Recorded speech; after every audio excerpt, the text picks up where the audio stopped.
Today is another day of glazing. I'm finishing off my mugs, doing the outside. I've got a couple of my mugs from my mug making challenge that I still need to glaze. And yeah, I'll mix up my matte white glaze, give them their little finishes, clean them off, and then I'll pack the kiln. A couple of things that I was just thinking of before that. Being a potter or a ceramicist, you can't really there's no point wearing nice clothes. I mean, it's going to get dirty, but also, you cover your nice clothes with these, really beautiful aprons that just look like you've been rolling in the mud. Also, hair back, because majority of the time it's in your face and then you've got clay on your hands or something and you push it back and you end up having white in your hair. Or you just smudge clay all over your face and stuff. So, yep. I always end up with clay either on my elbows, a really weird place, on my elbows, either up here because I've brushed my hair back. The majority, I'll go out, I've even had a shower or something like that, and someone goes, "Have you been painting?" And they'll be like, clay on my arms. So let's give this bucket of matte white glaze a good mix, just because it has been sitting there for a couple of days. I don't know if you can see, but there's a nice decent layer of water sitting on the top, so I need to give that a good mix because it'll be all just sitting at the bottom like smoky, and you want it mixed really well before you start glazing. I love dipping glazes. It's just so much easier than brush on glazes.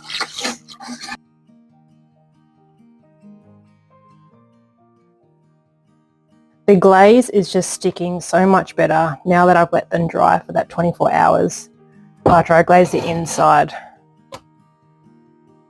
It just prevents bubbling as well from the glaze, and it just sticks onto the mug better if it's completely dry.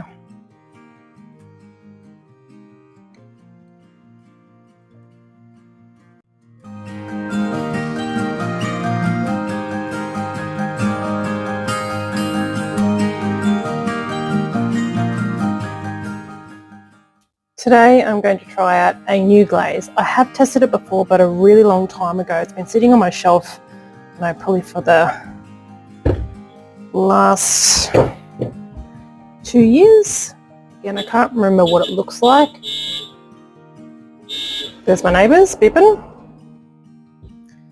So I'm going to try it on my chicken mug. That's the plan.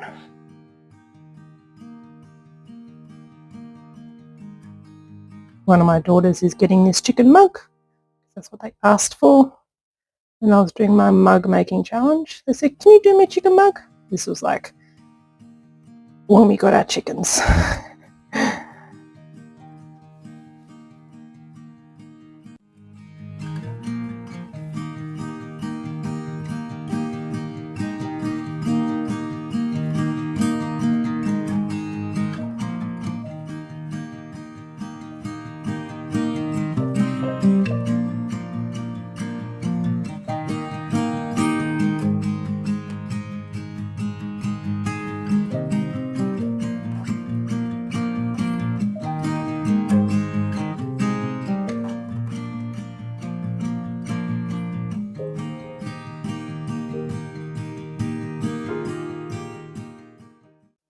Now that all my glazing is done, I'm going to pack the kiln, and while I'm packing the kiln, I tell myself, no touching, because it's a glaze firing, and we don't want any of the mugs, any of the glaze to be touching either each other, the walls, the props, anything, because it is like super glue. You cannot pull them apart.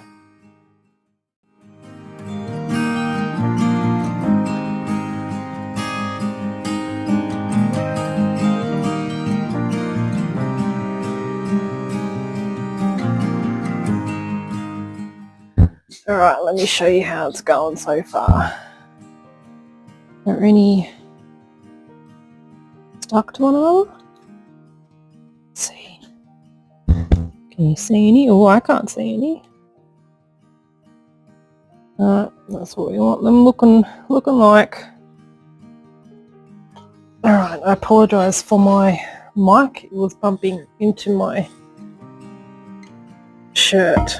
So I'm going to put a shelf in, making sure that the gap all around is the same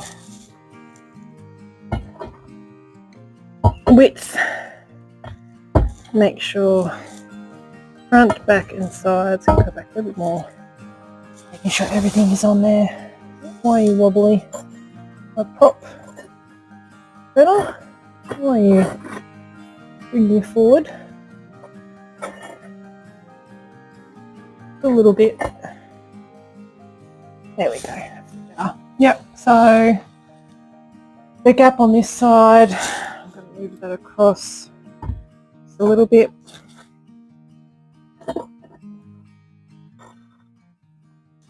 Yep, all the way around even, making sure that the shelves aren't touching the mugs. There's a couple of centimetres gap between the mugs, which is really good. And that they're evenly spaced. Pops are good.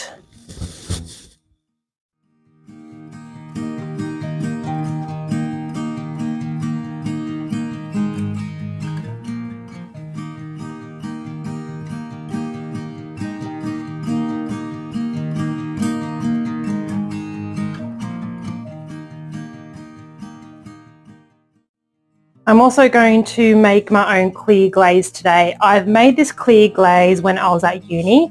I used to make my glazes a lot, but it's just very time consuming. But this is my favorite clear glaze. Like, look at the temperature. It's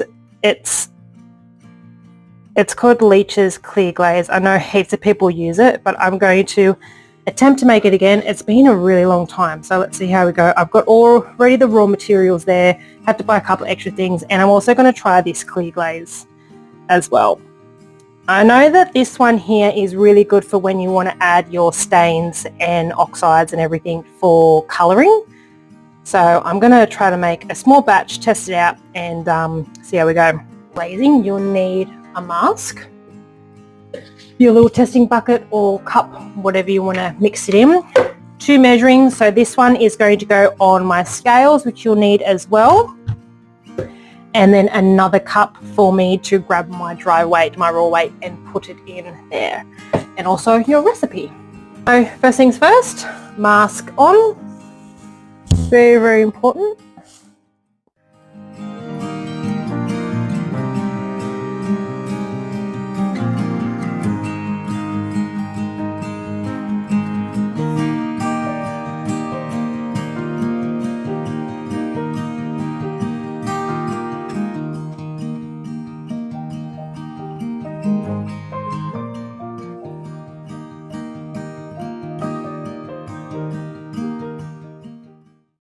So I'm going to test my glaze on one of my mugs that I made for one of my mug making challenge.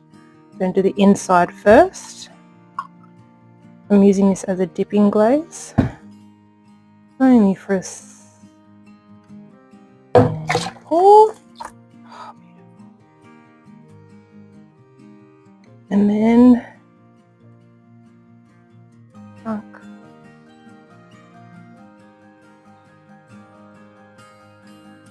that just looks pretty already. I really hope that comes out.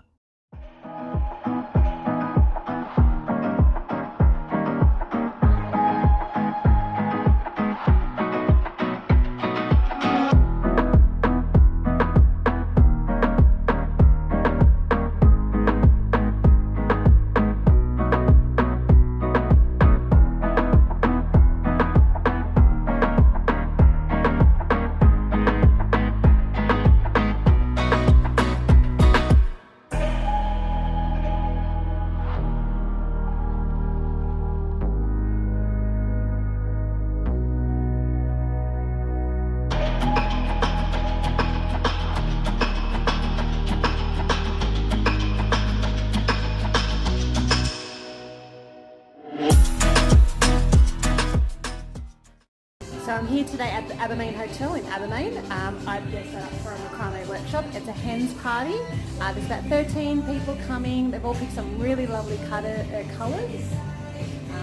Yeah, they're all doing a wall hanger, so they'll be here any minute to have some fun and get creative.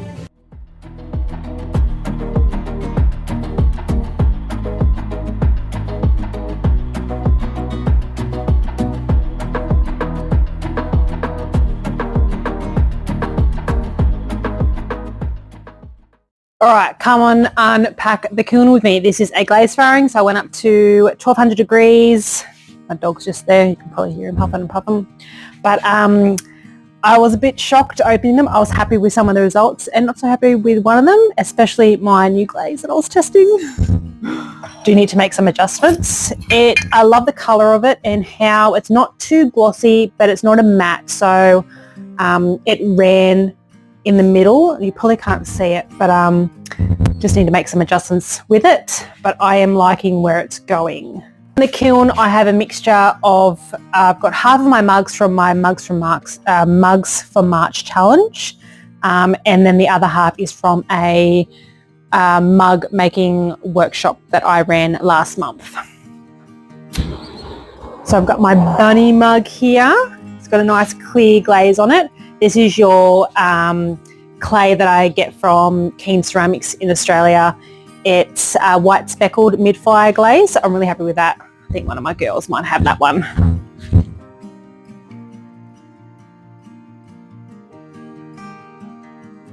Very cute. This is one of my slip custard mugs. It has like a satin white glaze on it, which I really like as well. Finishes it off really nice. I had to do probably about 2 layers. It is a brush on glaze. A bit time consuming, but I do like the finish result of that.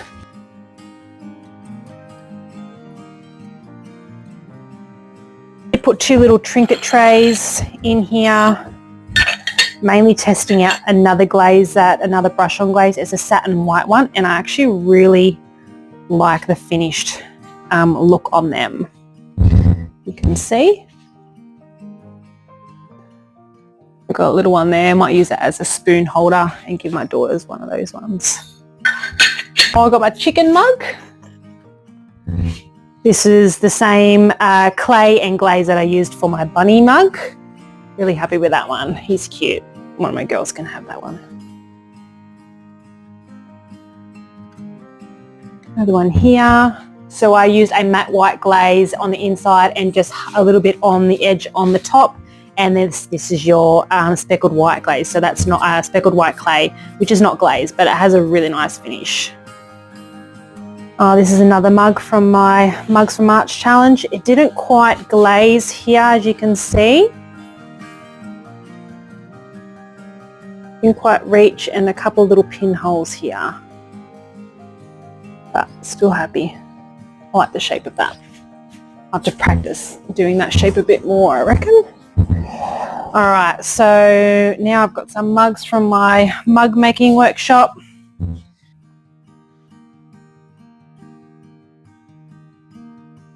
This is my sponge mould mug. So I used a porcelain mid-fire slip. So it's translucent when you hold it up to the sun, so you can actually see all those lines from the sewing I've done, which I love.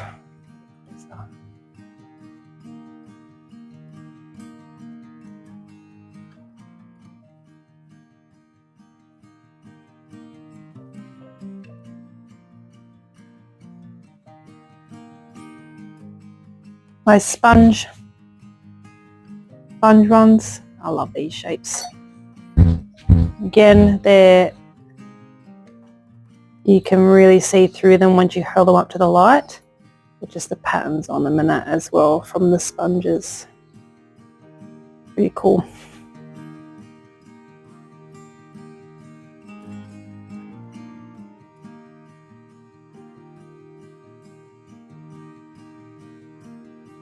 Oh, my chickens are being adventurous and coming over to say hi.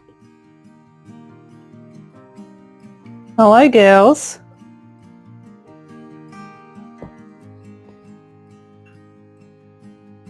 I like how this one finishes. A bit different. There's probably a lot of things I would change about it, but I do like that. I love the pattern.